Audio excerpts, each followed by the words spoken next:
Rafat. I'm a journalist, so they have asked me to moderate this panel. Uh, it's about three countries of the Middle East, important countries. Two of them, oil, oil exporter. I mean, important also economically. Lebanon less maybe economically, but politically important as the other two. All three countries are signs. Iraqi signs 1st of October, Lebanese later, Iranians in November.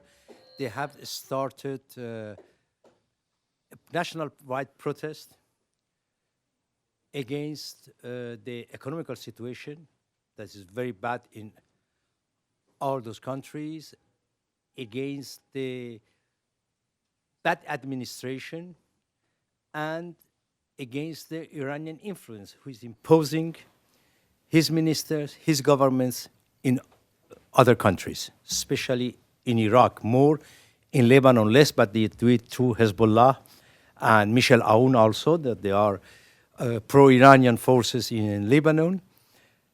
And that's why we as Iranian, we think that what we are doing and what our neighbors, Lebanese and Iraqis are doing is go in the same way. We have the same enemy, and maybe it's the time that we do work together closer, because what we want to change is maybe the same thing that we want, and the enemy is the same, because behind the crisis in Lebanon and in Iraq also is the Islamic Republic of Iran. So we have invited distinguished guests from neighboring country. We will start with Shahryar Ahi.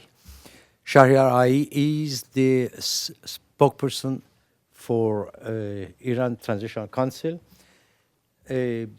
Before he was, I mean, the biography, the CV, the Shahryar is very long.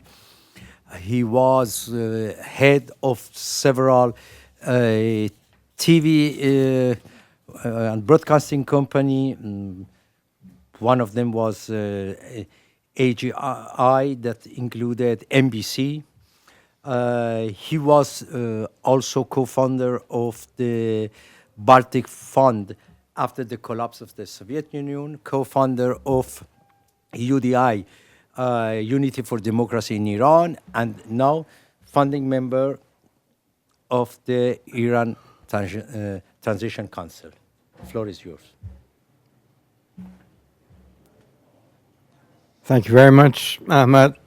So many co-founders. My daughter said, you got to be a founder one of these days. Well, thank you very much. It's an honor, it's a pleasure to be before you. Fundamentalists are the enemies of freedom. I thought I'd say something you didn't know. But it's when they take over a state that becomes a totalitarian state that they start causing a particular problem for the world, for their own people, for their neighborhood. Aging totalitarians are particularly nasty. At the beginning, they're young. There's an explosion of participation. Germany, 1933, Russia, 1917, Iran, 1979. When they age, their people begin to discover how bankrupt their absolutist ideologies were. It doesn't work for them anymore. So they start pretending they're the wave of the future outside their borders. They start exporting the revolution. That is what brings us to the story of one General Qasem Soleimani, killed recently. He was not the chief ideologue, that was Ayatollah Khomeini, but he was the architect, the implementer of Iran's export of its revolution. Explain to the Iranian people as we are fighting America and Israel outside our borders so that we don't have to fight them inside.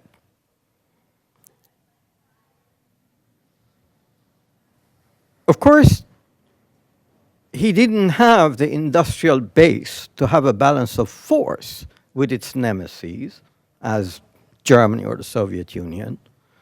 So he resorted to asymmetric warfare. That is really where the nuclear story of Iran begins. It was not to use nuclear weapons, nobody benefits from that. But as an asymmetric warfare that's created an engine of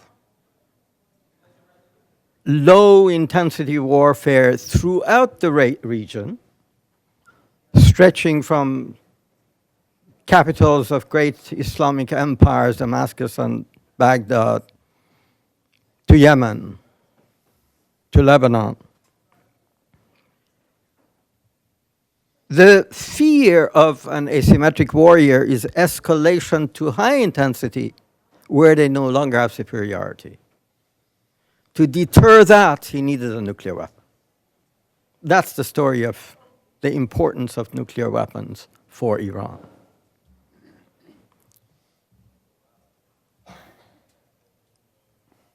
The extent of the international insecurities that it creates is unfathomable.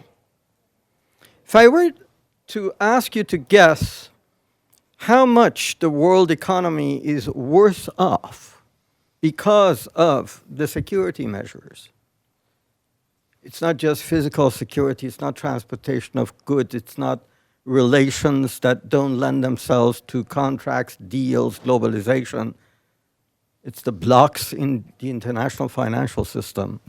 If you were to guess it's hundreds of billions of dollars, you're wrong. It's more than, it's in the trillions. That's how we all suffer from that.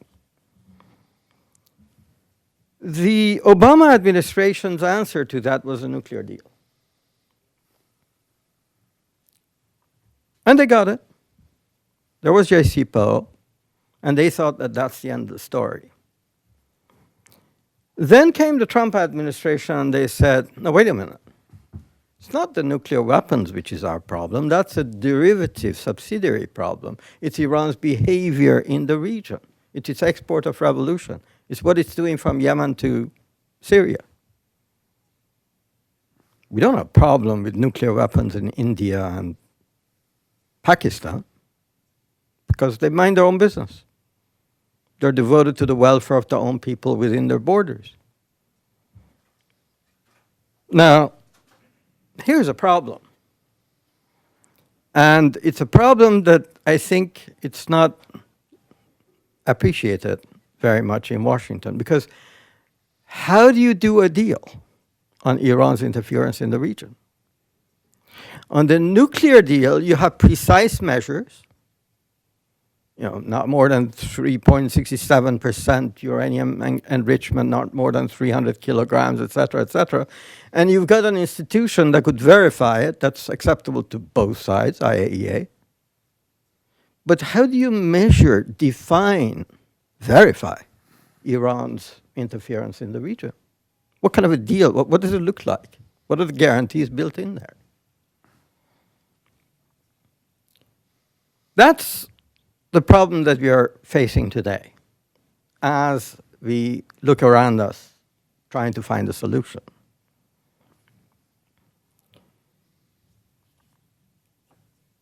Except for when the totalitarian systems age, their worst enemy becomes their own people, because they're the first ones who have actually tasted life under this regime.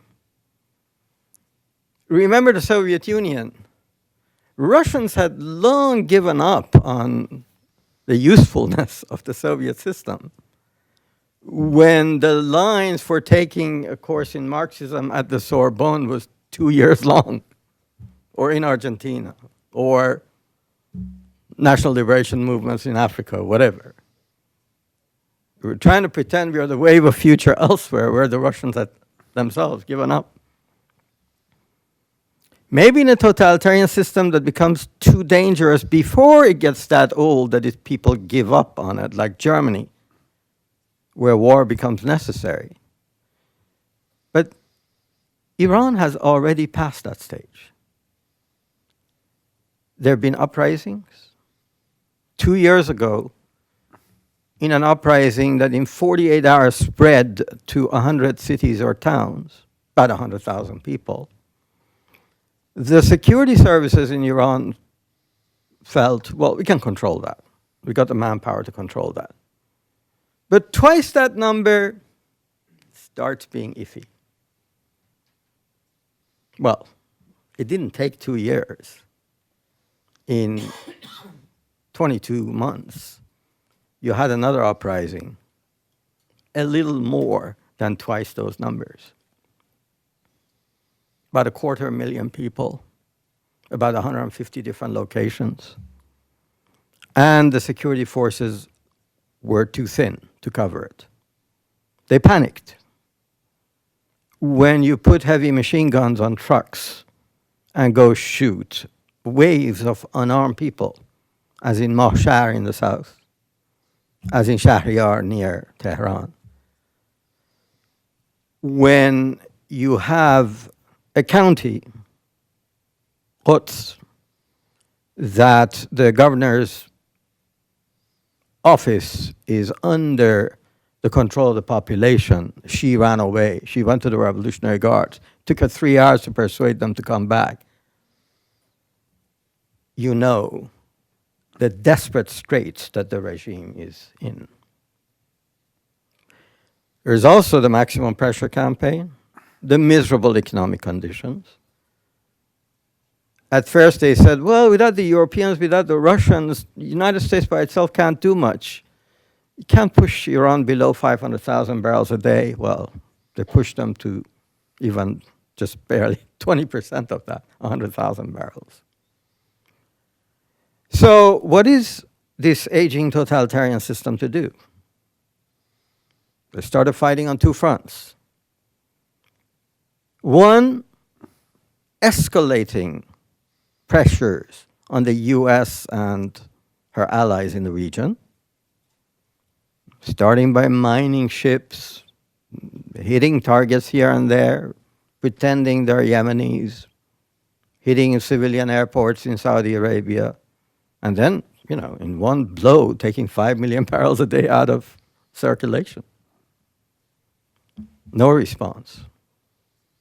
An American drone down, no response. It started escalating feverishly. Brought 240 millimeter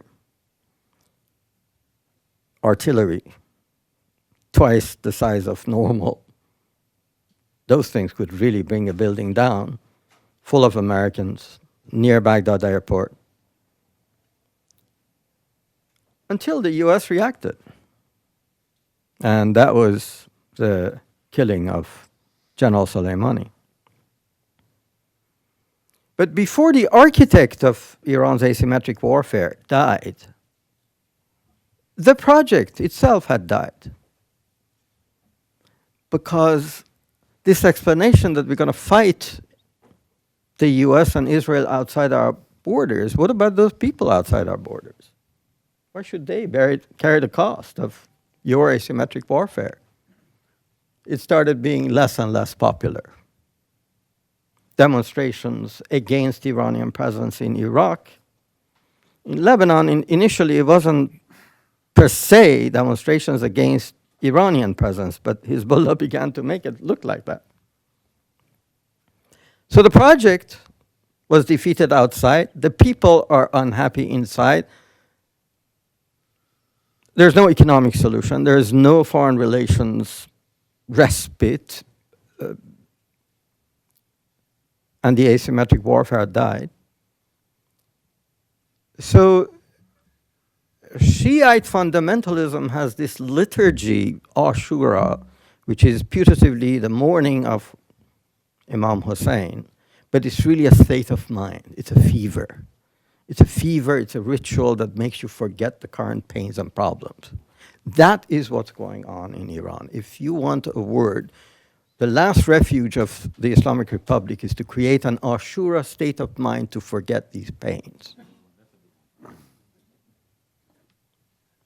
But after that fever comes the chills. And that is the moment we have to be prepared for. It could be extremely dangerous and reckless, or it could lead to a major change in Iran for the better, for democracy. There are two things that the United States can do to move in the right direction, away from that danger, to talk to the Iranian people who have suffered most under this totalitarian system and ultimately are the only ones that can provide a solution, get rid of it, and be friends like the West doesn't have anywhere in the world.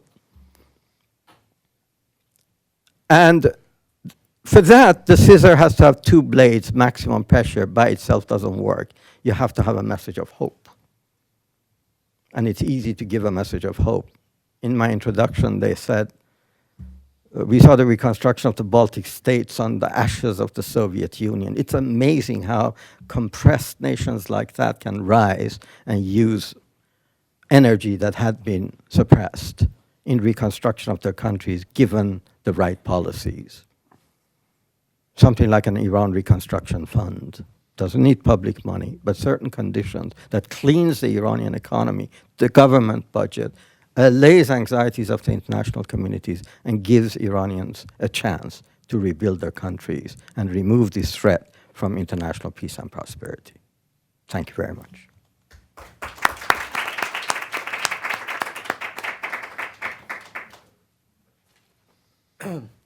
From Iran, we will move to Iraq, the neighboring country. People of Iraq, they have started October 1st protesting against the situation for a better life, a better economy, against the corruption, against the influence of the Islamic Republic, against the influence of Qasem Soleimani on Hashd al-Sha'bi and other groups. And they are still there. So it is important to find out, to learn what is going on in Iraq really, and what are the perspective, what will happen next in Iraq. Today, Ayatollah Sistani told that if it continues so, the Iraq will be destroyed. So it is true. Now the word is to Intifa Gambar. He is a lot of former collaboration with several governments here in the US and in Iraq, but the most important thing now he's the chairman and founder of the Future Foundation. That is a very important institution that works between, for Iraqis from here and also from inside Iraq, I think, if I'm not wrong. So the floor is yours.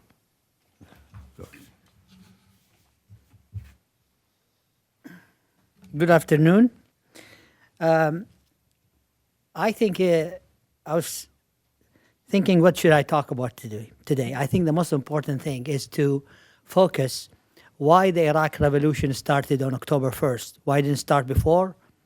Why all these years of mayhem and oppression in Iraq has not resulted in a meaningful, massive protest all over the country. So, but there are several tactical reasons and strategic reasons. But all these things wouldn't happen without the maximum pressure policy. The maximum pressure policy by President Trump have weakened the mullahs in Tehran and deprived the militias in Iraq and their proxies of funding.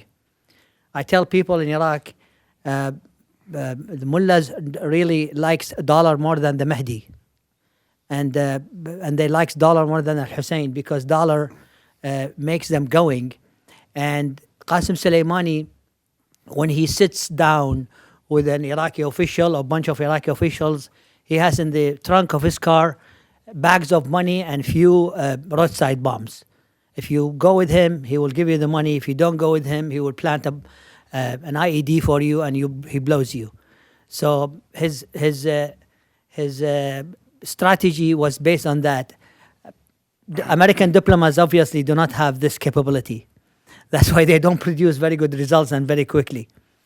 I myself lived three worlds. First of all, I served in the Iraqi army from 80 to 85, to be more specific, in the Iraqi Air Force, fighting against Iran. By the way, every time I mention Iran and Iranians, I don't mention the Iranian. I don't mean the Iranian people. We love the Iranian people. We're talking about the regime of Iran. So this war was, I call it the meaningless war. It lasted 8 years. I served. I almost died several times.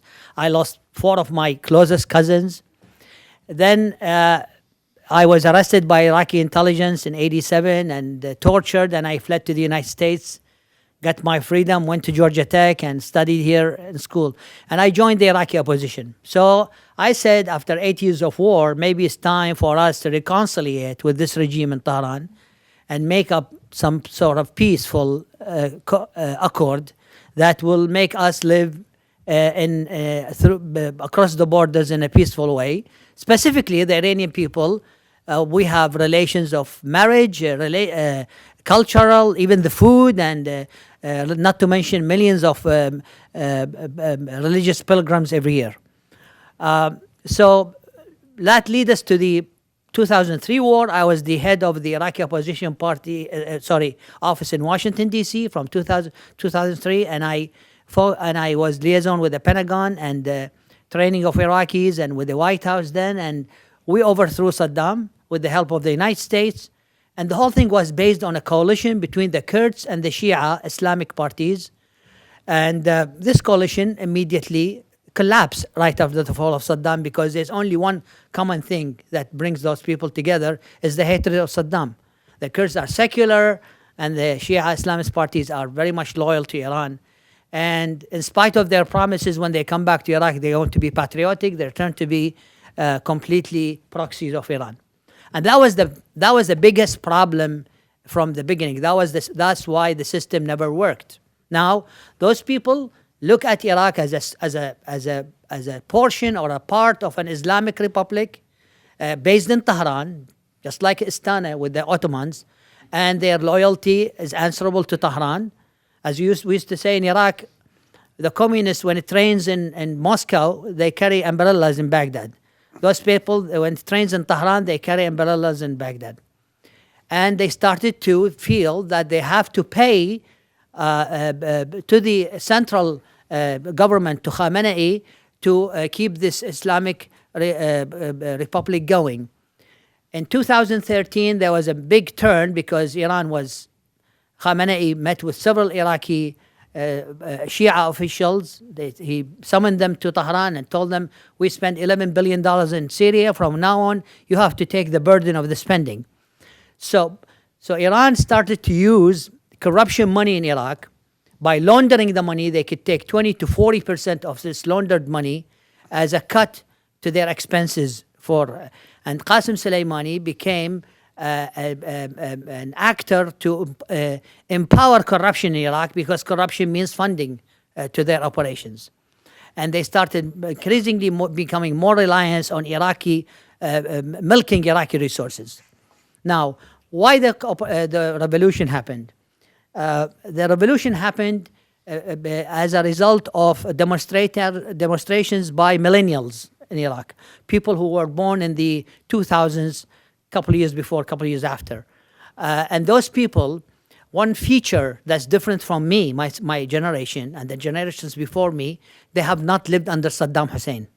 They have lived under freedom with complete openness to the outside world, and at the same time, under severe violence and car bombs and terrorism. So they are free-minded and also fearless. Why in 2019 they started the revolution? Because this is when they started to walk. They became old enough to go out to the streets. And people, the older generation, especially the Islamists, ridiculed them.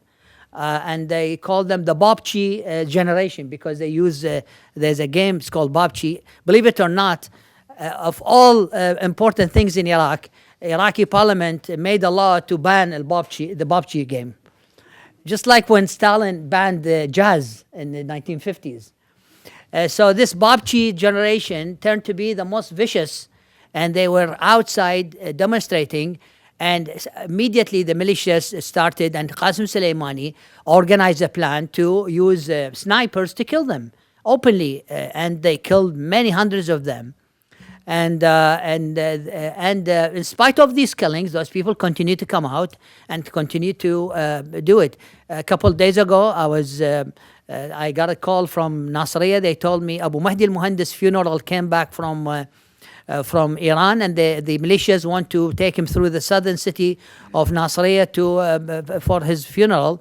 And the people of Nasiriyah called me, the demonstrators, and they said, "Sir, we blocked the streets, and it would be a massacre, but they were not going to pass over our dead bodies." And they failed to pass. And about 10 demonstrators were killed with machine guns. And then they had to take Abu Mahdi al-Muhandis back to Basra and fly him to Najaf. So this revolution has proven its unbelievable determination. The other thing, the Shia establishment has relied on what they call it marji'iyah, which is basically the clerics in Najaf and Qom, of course. And the clerics in Najaf, their job historically is to protect the Shia popular. They are the protector of the Shia interest and their well-being. They even have edicts that support rising against oppressive government, because the oppressive government may lead to the killing of the Shia. This establishment after 2003, which has never been used or never tested or experimented becoming part of the power. They were always outside the power. They have their own budget. They have their own donations. They have their own way of edicts, and they schools in Najaf. And they are very, very well deep-rooted in the Shia culture. They became part of the 2003 government, and then they became part of the corruption of the after 2003 government. So from being a protector to the people for many, many hundreds of years, they became part of the corruption.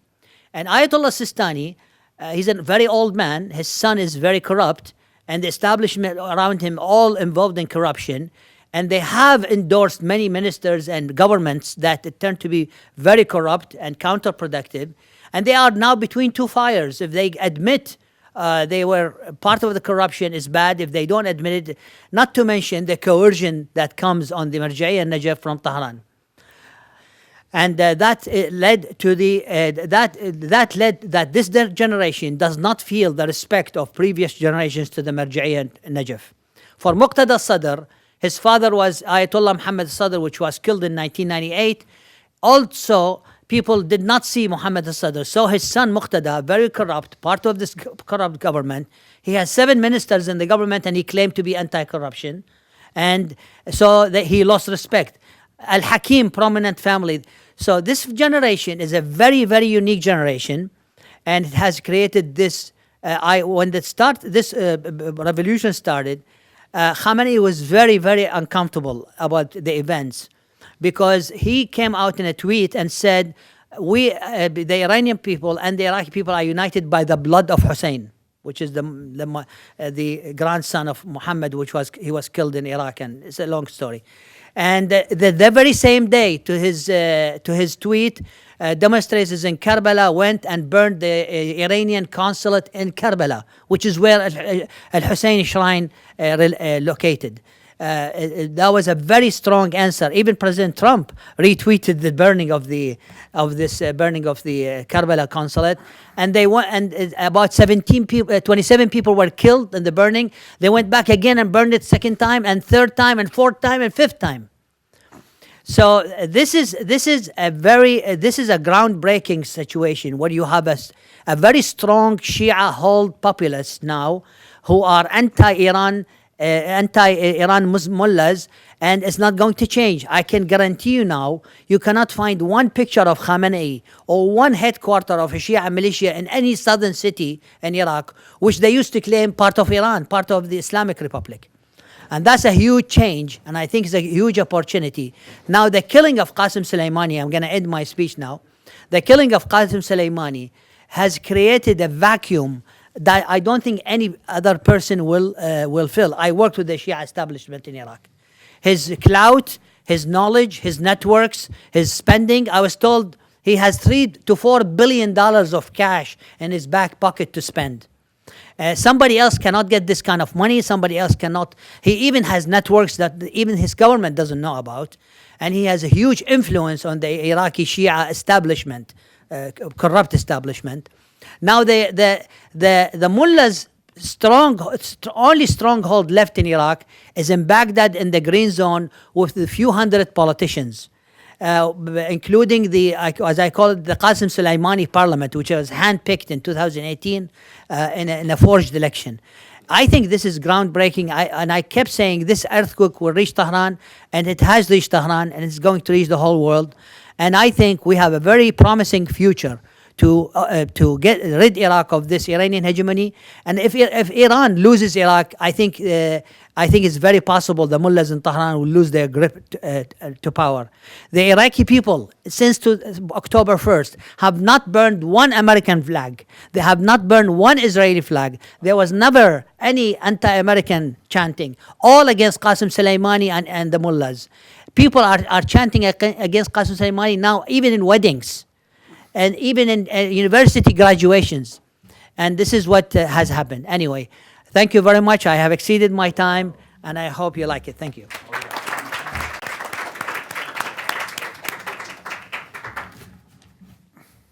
Thank you very much, Intifad. And from Iraq, we go to Lebanon. Lebanon has the oldest pro-Iranian militia, Hezbollah, founded immediately in the early years after the victory of Iranian Revolution. At that time, I was living in Lebanon and covering for a Spanish magazine, Middle East from Lebanon. I remember it very well. So Lebanon has supported part of Lebanese Hezbollah, even if they were not Shia, they were Christian or Sunnis, because of his resistance to Israel and fighting against Israel. But in the last year, as I understand, the supportive Hezbollah has lost its support every year more than the year before. And in the last protest, we have seen many cities of the South Lebanon where Hezbollah is the only force present and controlling, protesting against Hezbollah and protesting against Hassan Nasrallah, not only against Hezbollah, personally against Hassan Nasrallah and other elements. What are my question from Walid Fares? Walid Fares is a well-known analyst, writer, author of book. I have read only one of them, The Coming Revolution. Yeah, and many of his articles and interviews. Also, Lebanon wants to get rid of Iran and Islamic Republic. Floor for you. I'm here. After the fourth speaker, we will have a small section, very brave, of question and answer. Thank you very much. Muchas gracias. Thank you. Thank you all for being here. That's the most important thing in Congress, to be able to get together on a Friday. It's a challenge. I would like to thank the organizers, thank the speakers, media. Thank you very much for covering this. Speakers have 10 to 11 minutes. So I decided to have a plan for those 10, 11 minutes. And then when the panel will open, I'll be happy to engage with my colleagues here at will. And you'll be the ones to request what to talk about. I listened very carefully to what my colleagues have mentioned in terms of Iran. I learned a lot. Iraq, I learned this beautiful sentence, the Soleimani Parliament of Iraq. So I'm going to use it this afternoon on TV. Over the past 30 years, that's when I emigrated. I was, to disclose, born and raised in Lebanon. I think I had two benchmarks that led me to my comments today.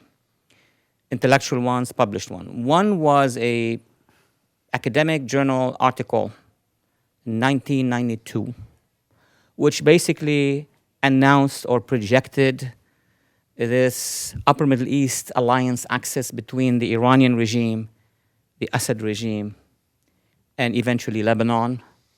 And I projected, the article is still there, that the first thing they want to do is to get rid of the bridge in between, which is Iraq. I mean, take over Iraq so that they could project from Iran to the Mediterranean. So that was one benchmark. And I would like to contrast today to that initial genesis of the Iranian strategy. The second benchmark was in 2011, just 6 months before the so-called Arab Spring or upheavals. I published the book that you read, which was titled The Coming Revolution. And in that book, basically, almost or more or less, I have projected the various revolts and revolutions, focusing, of course, on North Africa, Egypt, Libya, Tunisia. But I focused also on Iran. The Green Revolution was still in the background, 2009, and of course, Iraq, Lebanon, and Syria. So from these two published backgrounds, I would like to focus on Lebanon. I'd be happy to talk about all other cases later, and also U.S. foreign policy, which I think is of interest to you. But let me focus on Lebanon. Lebanon is very difficult to explain. I think Iran and Iraq, not just the size is larger, and the news are vivid from there, but Lebanon has been complex. It's smaller in size, it has a very long history, and it changed a lot before it gets to what it is right now. So if you allow me in 2 to 3 minutes first, I will do a flight, 60,000 feet view of where this revolution that has started in October, I think 15 or 17, and continues to be, where is it coming from? Especially that I'm not sure about who knows what and more or less about Lebanon. So in a nutshell, the country was formed in 1920 by the French mandate. Before that, it has centuries and centuries of history. When the modern Lebanon was formed, it happened to be a multi-ethnic, multi-religious country, very much many communities, 17 in total. When the French left in 1943, they left behind them a very strange structure, multi-sectarian country on the one hand, but they created a sectarian government which was based on political sharing. President has to be Maronite, Prime Minister Sunni, Speaker Shia, so on and so forth. And stable. Elections were real elections, was a parliamentary republic. But the miracle really was its economy. Yeah, there were many experts coming from Europe, maybe from the US, in the old days before the war in 1975, and they were tasked to understand how this economy functioned. Lebanon has no oil, has no nothing except, snow, good restaurants, banks, but the money coming to the banks, there was no explanation. Now, later on, people started to understand it was the regional money, the money from the Gulf that was developing, and the money from the emigres. What needs to be factored in any analysis about Lebanon is that the population of Lebanon now is 5 million, but the population of Lebanese in the diaspora is about 15 to 17 million. Give you an example, Brazil has about 8 to 9 million from Lebanese descent, 20 members of the Federal Assembly or Congress, so on and so forth in Latin America, Australia, Canada. So that wing of Lebanon, you always have to factor it in as an economic lifeline into Lebanon. That's how you explain how there was always a sort of a block of money sitting in Lebanon despite all the wars.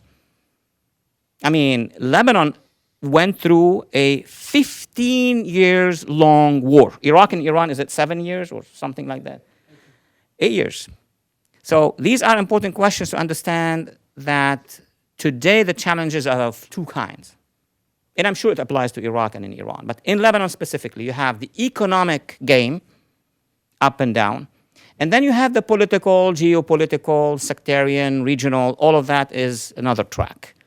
And often our media here, since the beginning of the war in Lebanon, 1975, did not report really accurately. Either it reported partially, and or with slogans. It's like almost a cartoonesque explanation of what's happening in Lebanon, especially the Euro-American media.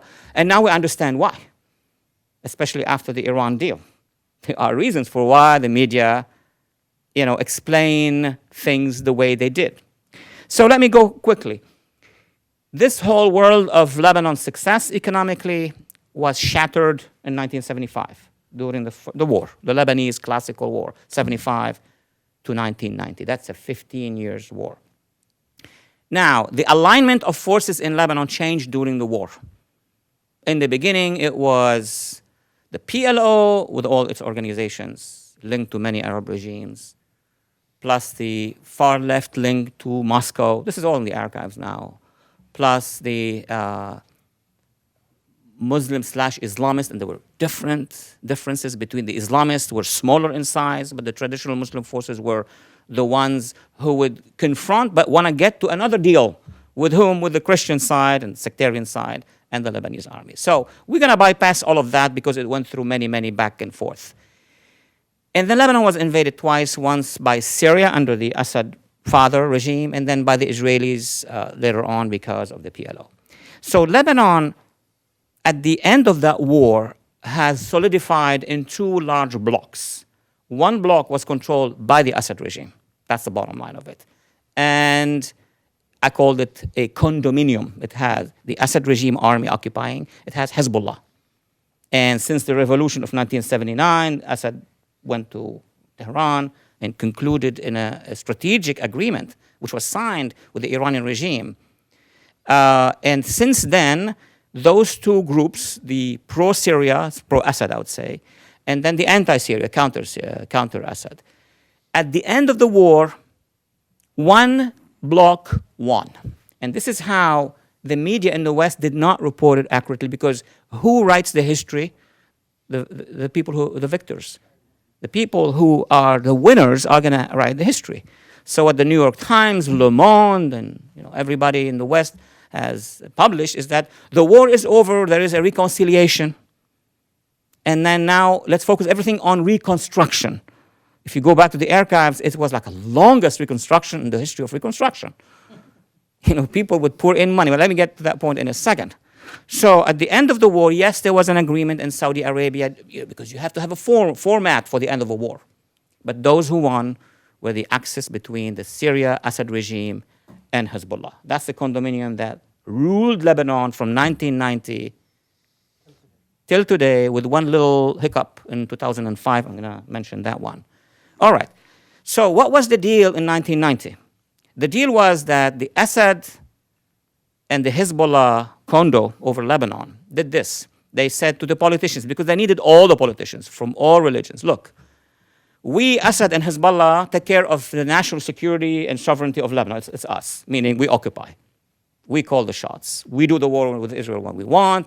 We do the hostage situation with America, so on and so forth. You, the politicians, you have the dineros, the money. You make money, and Lebanon was sustainable financially. So they unleashed this band of politicians who are hungry to take over all the financial interests, and they did. So they started to nibble on the strong cash of Lebanon for many years. This, you could summarize it with one term: hyper-corruption. There was always a corruption in Lebanon, but at least it was manageable. But the second corruption, the one that started after 1990, it was sucking the air out of the economic system of Lebanon. Now, why did it sustain? Because of three caches that were coming. One now is coming from Iran, this $1 billion going to Hezbollah. We're going to spend it.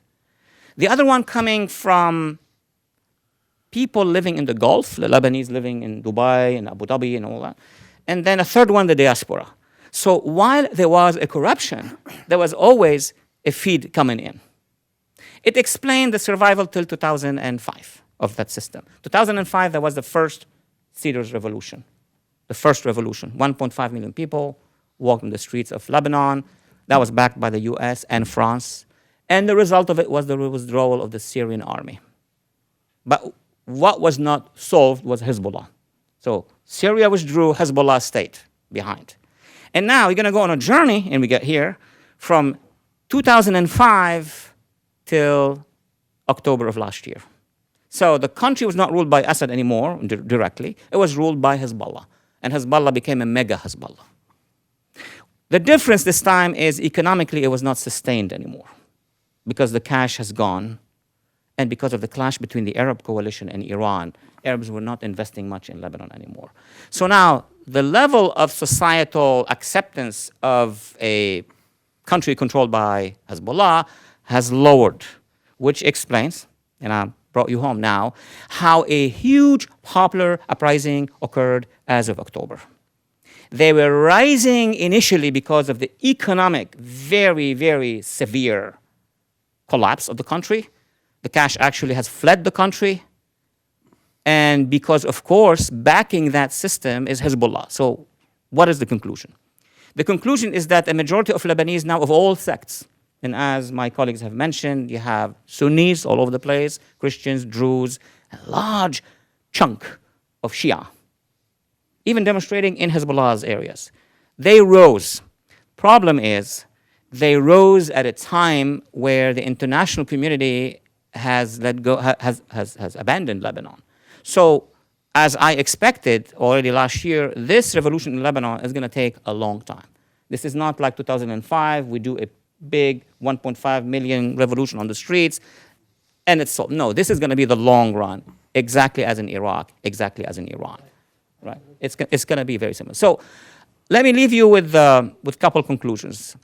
Number one, in Lebanon, the current situation, you have a military militia force that is blocking the revolution. You cannot go, and that's, for example, my critique of how movements of change, and I saw how Eastern Europe has done. You cannot just say, I want to change the Lebanese government, I'm going to bring the reformers and what they call them, the technocrats, and then everything will be fine. You have Hezbollah. If you don't take care of that terror forces that is blocking those reforms, then you cannot do reforms. So the Lebanese protesters started to understand that, in addition to the fact that Hezbollah on the ground, in the first few weeks, they let them happen, it's okay, but then they realize, Hezbollah realized, like the Iran regime realized, like the Iraqi regime realized, no, these guys are serious. They want a regime change, or a government change in Lebanon. So Hezbollah took to the streets. It was not bloody like Iraq and Iran, hopefully it won't be, but it signified to the protesters, guys, you're gonna accept my rule. The second element is the Lebanese army. And we could talk a lot about it later, but the Lebanese army is an entity that is there, and it has two legs. It is under the influence of the government that has Hezbollah in it, and even inside the Lebanese army, that's not a secret. And it has good relations with the United States. Now, I could go on for an hour on the army, I'm not gonna do that, because it is in between the two. And last, we could discuss the US position, because as for Iraq and as for Iran, the US position has moved, not to the speed of what the demonstrators want yet, but it has moved away from the previous administration policy, which was the Iran deal policy, which was we cannot confront Hezbollah, we cannot confront the Hashd in Iraq, we cannot confront the Pasdaran, because we have a larger interest with the Iranian regime. And I think this administration, I'm not here to defend or to criticize, has operated the beginning of a change of US policy. So I'd be more than happy to discuss the evolution of that change when the panel will open. Thank you so much for your patience. Thank you.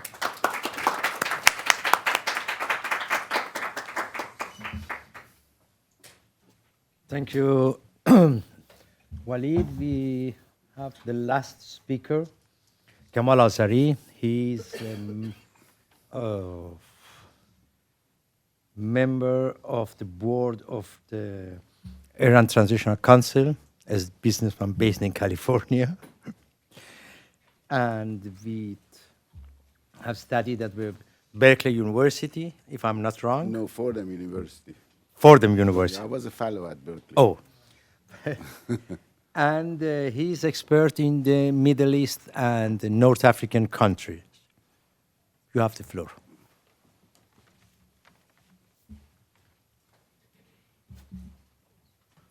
Well, thank you very much for being here, and I'm sure that the lunch is served, but nobody's using it. Well, my dear colleagues, they talked extensively about the situation in Middle East. My job is to land to what is it that we want. We've come to this House of American People, and we're seeking support for the Iranian people who have come to appreciate the ideals of democracy and founding principles of American life, liberty, and pursuit of happiness. These values are universally accepted. They do not belong to any party, and that's the reason we seek a resolution from this House to essentially include three parts. The first part will be adding to any future contracts or agreement with Iran. So Universal Declaration of Human Rights will be part of that agreement. And I will explain later why we need that.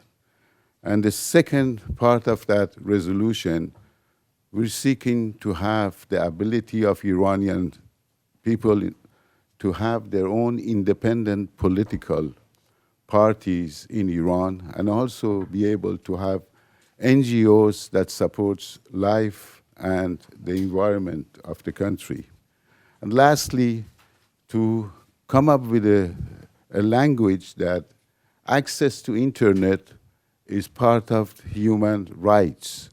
And so Iranian people, they're figuring out that how they could have access to internet, especially when there are crises in Iran.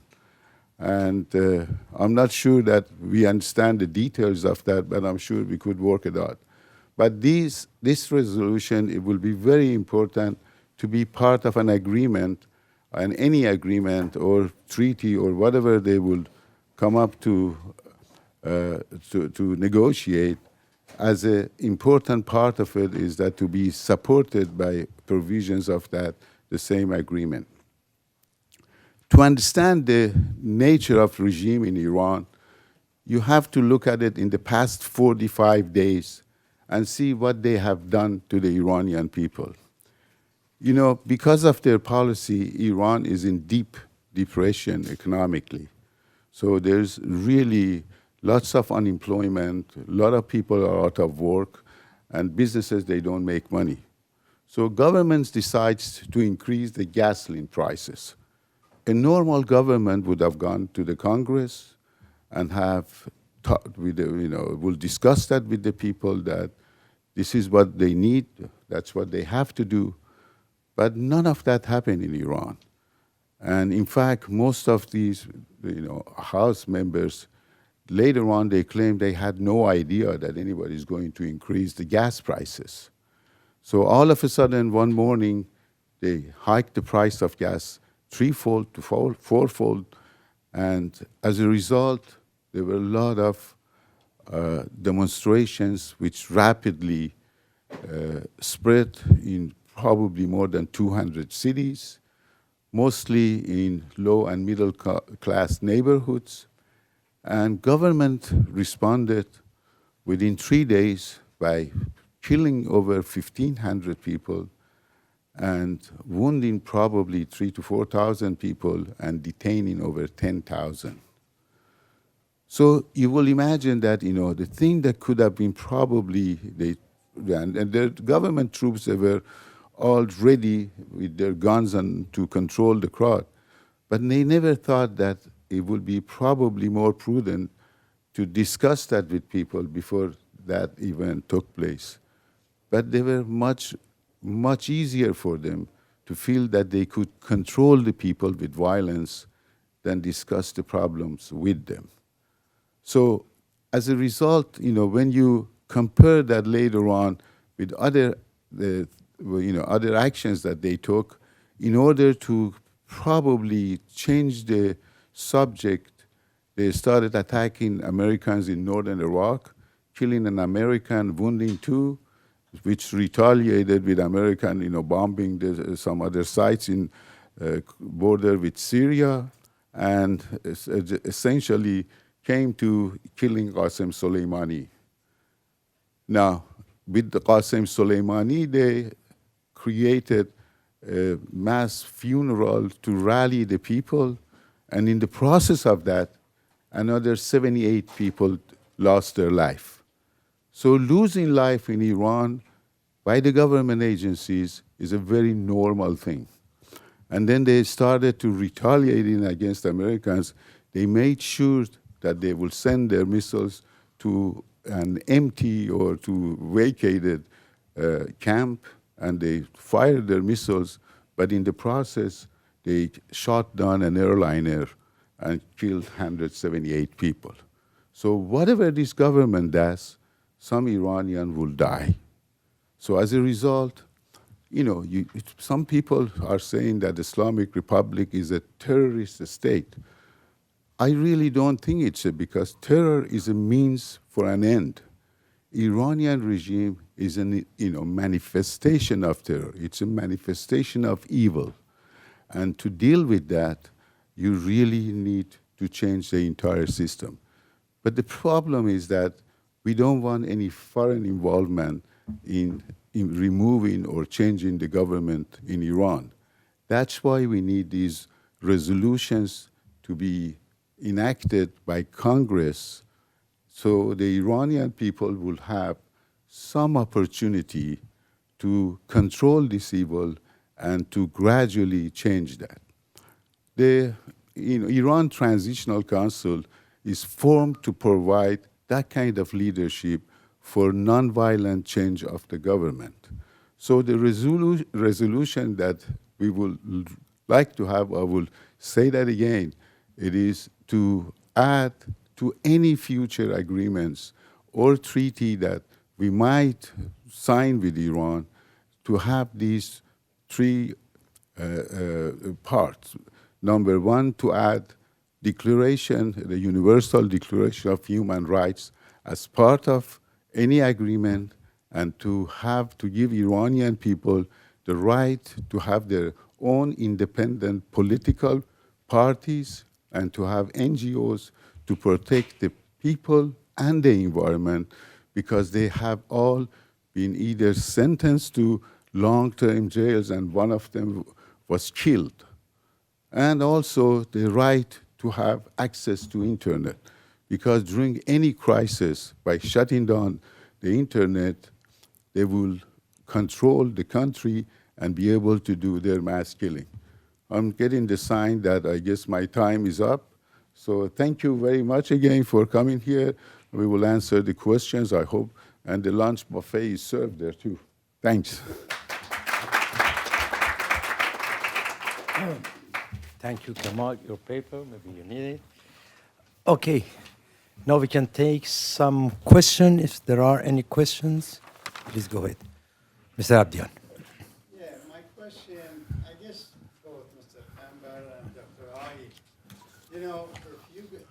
have you read Nader Oskoui's book? Nader Oskoui wrote a book. Okay, Nader Oskoui and I worked in the Pentagon for decades. He spent many years in Iraq and Afghanistan on behalf of the government.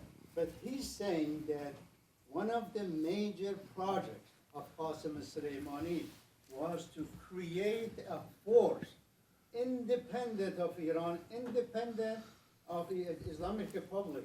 He says that the plan said that even if the Islamic Republic falls, this one, of course, will be the Shia, Halal Shia, but that's the form. But in content, will be a mercenary force in the protection of Shiites throughout the Middle East, whether Shiites in Pakistan, in India, in Afghanistan, in Kuwait, So, I guess what I'm saying is it's a serious thing, nobody.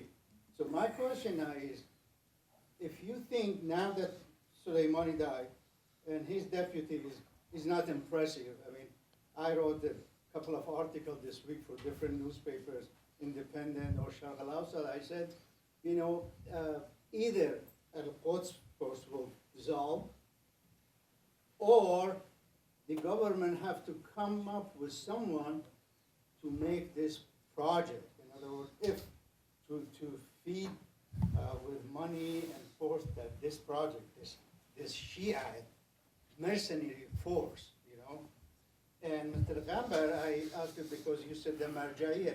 You think the Marja'iyah would be for a force of that kind to protect the Shias would they support an initiative like that? Okay, to answer your question, this Shia mercenary force already existing. Hezbollah is one. Exactly. No, Iraq, Yeah. 1,000 Look, I learned. ZWU. Yeah, I learned one thing about the Iranian regime. They are not entrepreneurs and they are not creative, very creative. They are excellent copycatters.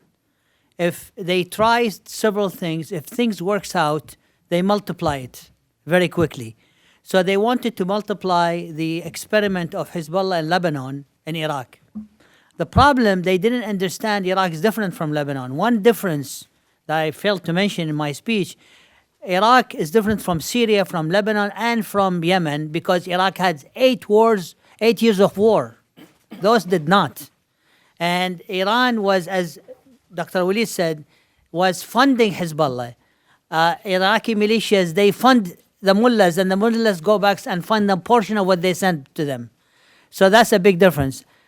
In Iraq, there are different tasks for different militias. Katab Hezbollah, which is headed by Abu Mahdi al-Muhandis, they are specialized in attacking Americans. And Nujaba specialize in Shia matters, protecting the Shiism.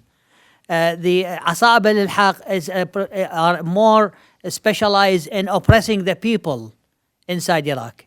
So what you mentioned is very accurate, and that even make it more difficult to find someone to replace Qasem Soleimani, because this guy is a game on his own. He's a state on his own. He's a state inside the state. I always defined him in Arab media, he was the minister of colonization. He was not the head of Quds Force. You know, I like everybody here to know, if an Iraqi citizen wants to apply for a visa to visit Mashhad for pilgrimage, his visa doesn't go to the Ministry of Foreign Affairs, goes to the Quds Force. The visas in Iran are issued from Quds Force for Iraqis. But if you apply from Algeria, you go to Ministry of Foreign Affairs because Iraq is considered as a colony that belongs to Qasem Soleimani. The Iranians told me that. They told me, your visas goes to the Quds Force, not the Foreign Ministry. So Zarif is basically a puppet.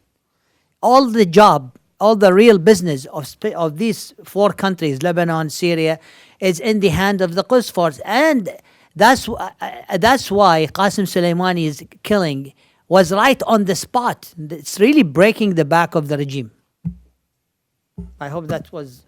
can you introduce yourself? Sorry, we didn't know who you are. I'm Kareem Abdian. I am Ahwazi Arab. Ahlan wa sahlan.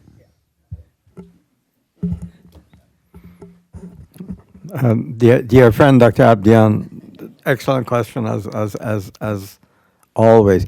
You know, killing Qasem Soleimani punctured a tumor that is generally positive, but it also runs the risk of metastasis because the head is gone, but this was not a snake, it's a worm. The different pieces start walking independently. It is true that overall there is enough investments, financial resources in different parts of the world in this network that does from drug dealing, billions of dollars, to human trafficking, to whatever, recruiting criminals from Venezuela to Herat. But at the end, it will only be as successful as the funding that sustains it. And if there is a careful effort to dry up the sources of funding with this great engine of control within the international financial system that started with Stuart Levy and continued to today, then you could severely limit what it can do without an Islamic Republic. But of course, the key to getting rid of this malignancy is to get rid of the Islamic Republic, because it remains the mother of all evil. But the Margarita generates billions of dollars too. need Iran per se. I mean, it's a huge enterprise, the Shia, you know, Marja'iyya. Any question more? If not, I have a question. I'm moderator, but I'm a journalist, so I have one question for Mr. Gambar and Mr. Faiz. The people are in the streets in Iraq. They ask for the changement of the constitution, and after it, new elections. But which parties they want to vote after? Because the parties in the parliament, most of them, they are Shia parties supported by Iran or depending from Iran. But there are any other parties that they can vote? And the same thing in Lebanon. Hezbollah, Aoun, Amal, all these parties are there. If they vote again, this party will be again member. Again, the Shia will have the presidency of the parliament. Again, the Christian like Aoun will have the presidency. What they would want to change the people in the streets? Okay. In Iraq is more dramatic than Lebanon because of the level of the violence. So those parties, the Shia Islamic parties, lost their bases, as I said in my speech, in all Shia cities now. This is I almost cannot believe it. It happened in reality. Now in Najaf, in Karbala, in Amara, in Basra may be a little bit more, but Nasriya, there are absolutely no Islamic parties, Shia Islamic parties presence. The mullahs in Tehran lost their power base in Iraq, and they lost their military base. They continue to have proxies, they continue to have spies, and people can commit killing and silencers. They just killed a journalist today, a famous journalist, just an hours ago. But they lost their base. The demonstrators, revolutions do not all, people don't, if you read in history, revolutions do not talk about what's going to happen after. Revolutions about removing what's existing. And then the events will evolve to what's going to happen after. I mean, when the French Revolution happened, people didn't have idea what to do. They just demolished the Bastille prison. And so the same thing in Iraq. They burned, they came now in a new thing. It's almost funny. They bring a shovel machine and they demolish the houses of the Shia members of parliament. They demolish it with a shovel machine. They remove it from the ground in Nasriya and Basra and Amara. And the government cannot control it anymore.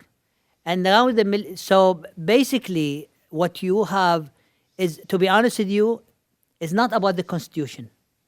It's not about water and jobs and electricity. It's about Iraqis feel dignified, feel proud of themselves. They can stand.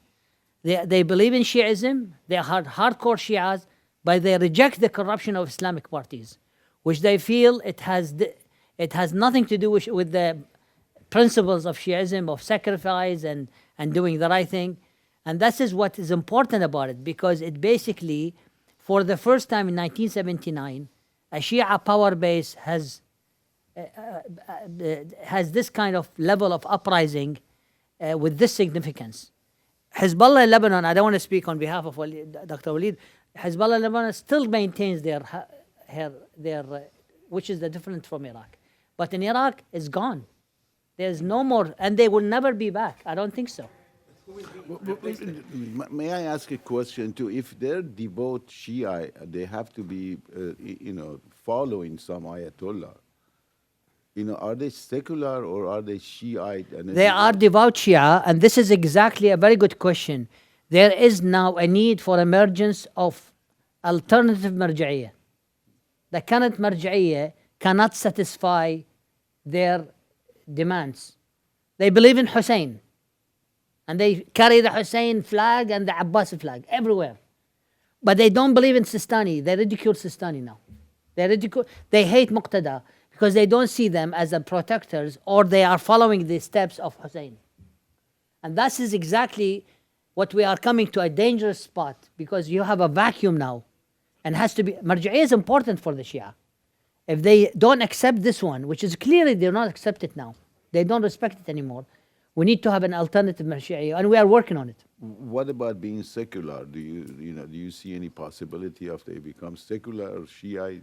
They are secular, but this is part of their ritual of life. This is part of the look. These demonstrations are happening the same way they do the Ashura, because the food is cooked and they provide food. So their Shi'ism rituals serve them to make the demonstrations successful.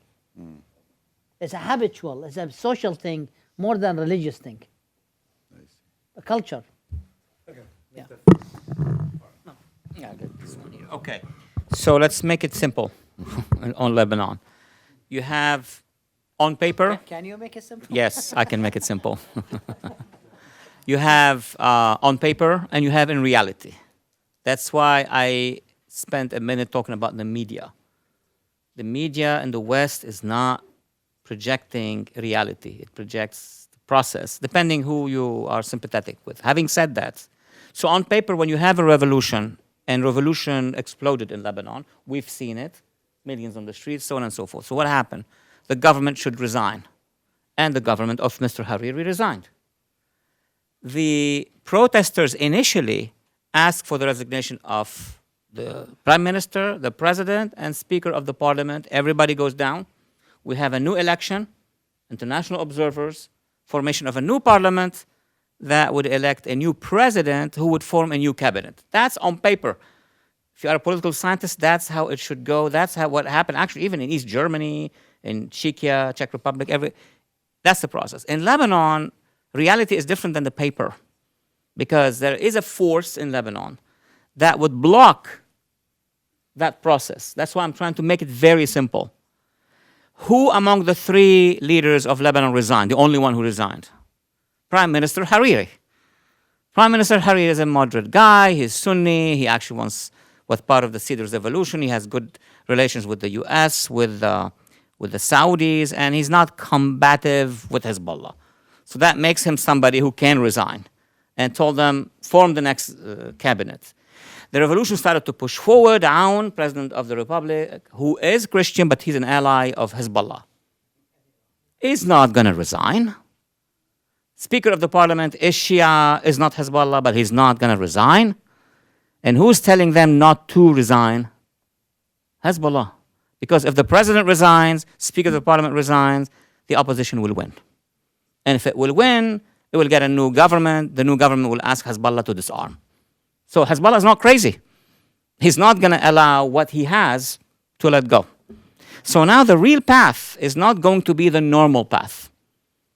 And I'm tough in explaining it, and I did so with the Lebanese media as well, but that's the reality. You've got a wonderful revolution with 1 or 2 million people, but you have a wall, and that wall is a militia. Now, how can we get rid of either the militia or the weapons of the militia and convincing Hezbollah to let go? But good luck. In the past, we had those theories from Washington and France and the region. Oh, give them more money, they'll become bourgeois, they'll let go of the weapons. Forget about that. Or have them be part of the institutions, and then they will let you be part of the institution, where they were part of the institutions and they ejected you. There is a poor understanding in the West about who we are dealing with in the region, in Iran, in Iraq, and in Lebanon, and also with the Houthis. There's a poor understanding. And now, we were debating over the past 2 days in Washington, Soleimani. I mean, how can we debate Soleimani? Half of the city is saying, well, Soleimani was Elvis Presley at least, or so, So, what is that? So this is the problem we have in Lebanon. Now, the one breakthrough, one part would be that the Iranian side begin. If there is a change in Iran, obviously there will be a change in Iraq and there will be change in Lebanon. That's domino effect. If there is a change in Iraq, I said Iran first. If there is a change in Iraq, this could contribute to a change in Iran and later to Lebanon. So no matter what you do, Lebanon will be the third, not the first. So that's one track. The other track, if Hezbollah commits a major strategic mistake. What is that mistake? A or B. A, it goes into a regional war with Israel. Then everything is shuffled. B, it goes full-fledged repression, bloody repression, a la Iraq, a la Iran, of what's happening in Lebanon. Then I cannot guarantee that the revolution will continue to be as it is right now, meaning peaceful. Then we go to square one. Voila.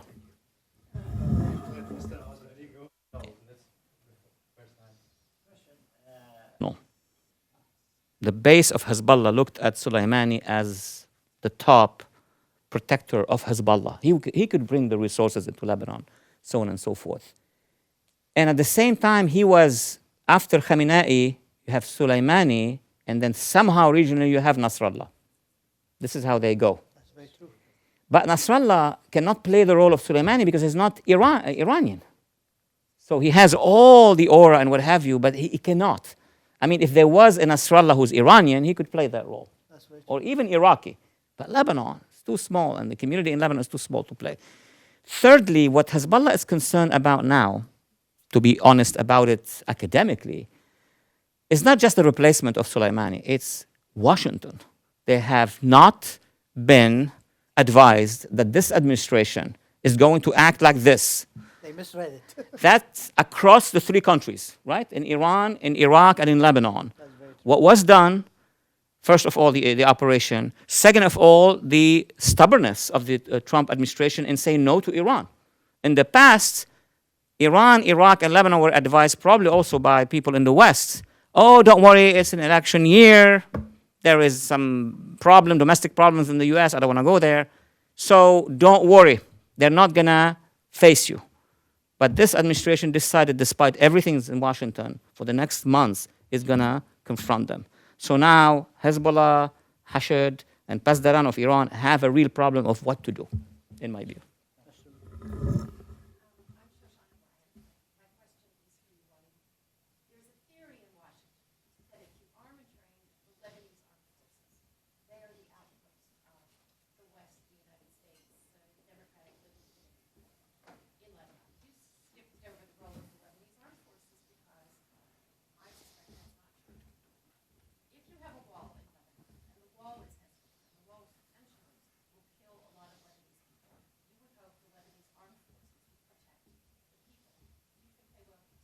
That's a good question. There will be Lebanese military.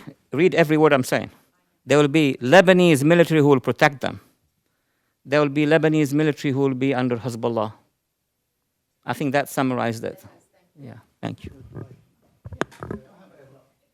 me, I know it sounds a weird question, but based on experience and in my interaction with a lot of Lebanese friends, it's about the popularity of the Hezbollah among non-Shias and majority of Christian friends that I have.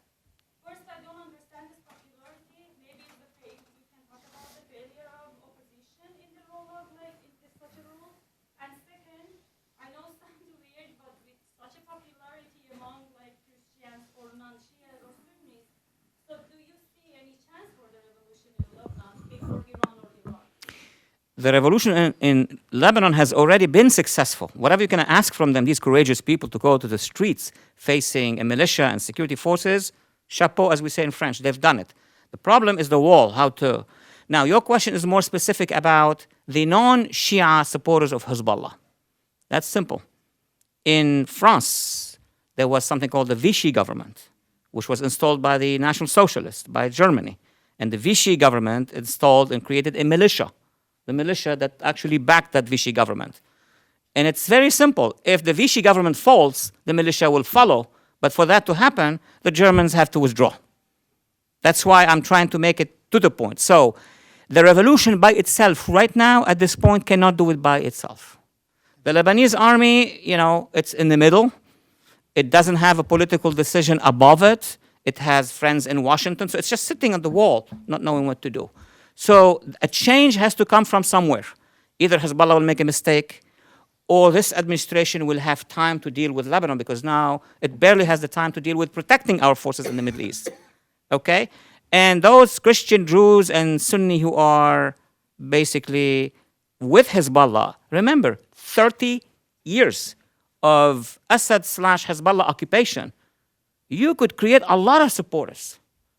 First, the dineros, the money. I mean, if you get $1 billion a year, of course you're going to have those. But if you analyze the depth, look at the numbers, the largest demonstration of Christians for Hezbollah cannot exceed 10,000. They tried to go to the palace, presidential palace. They can't. The actual Christians, 1 million. Sunnis, you can't find Sunnis with Hezbollah, very few. The real challenge is going to be the Shia. And as my colleagues have mentioned, and we are very encouraged to see that Shia young people, I'm interested in the age. I look at the age of those kids in Iraq, in Iran. These are kids, iPhone kids. This is the future. So I am very confident that society-wise in Lebanon, it is where it should be. The problem is the blockage that Hezbollah as a militia is doing. Thank you. What would the ramification of U.S. forces, even symbolically, reducing the forces or leaving, be for the region? Lebanon and, of course, Iran and... Let's start with Iraq because that's where we are right now. Iraq. I think the symbolic effect will be very negative, but I tell you, militarily, the recent many people didn't pay attention. The killing of Qasem Soleimani, the boosting in protection, the U.S. Embassy in Baghdad, it's all done by Marines. And the U.S. have not used one soldier from the ones who are inside Iraq. And I think that was intentional. It was smart because they don't want to show. First of all, these forces inside Iraq have one task: to fight ISIS, not to protect the embassy. They are special forces. They are specialized in certain tasks, and one single task to fight ISIS and obviously force protection. But so all the operations happened by Marines, and even the drone which killed Qasem Soleimani did not come from the drones that the special force. So militarily, I can tell you, it will probably make it easier for the United States to conduct operations against militias in Iraq if there was no forces inside Iraq. Because these forces now are suffering from the problem of force protection and their safety. And it's kind of tying the hands of Washington to take military action inside Iraq. Second of all, the presence of these forces inside Iraq are providing legitimacy to the corrupt proxy government in Baghdad, and also giving international support, because all the international coalition will withdraw if the U.S. withdraws. So it's, I mean, I have mixed feelings about it, to be honest with you, but it's not a death or life issue if they leave or if they stay, because for the reasons I mentioned.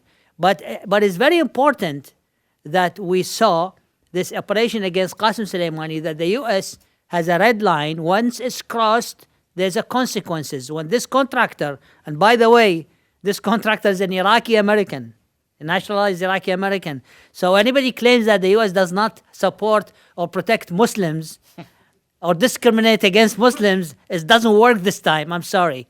So this guy was a Muslim Iraqi, nationalized, and the U.S. went and killed Qasem Soleimani for him. Good for him. I'll add one thing about the forces. Okay. For Mr. Azari, we cannot let you. Yes. You're absolutely right. We all have to work together. And this new generation has actually shown the solidarity from Ahwaz to that. They all work together against Islam.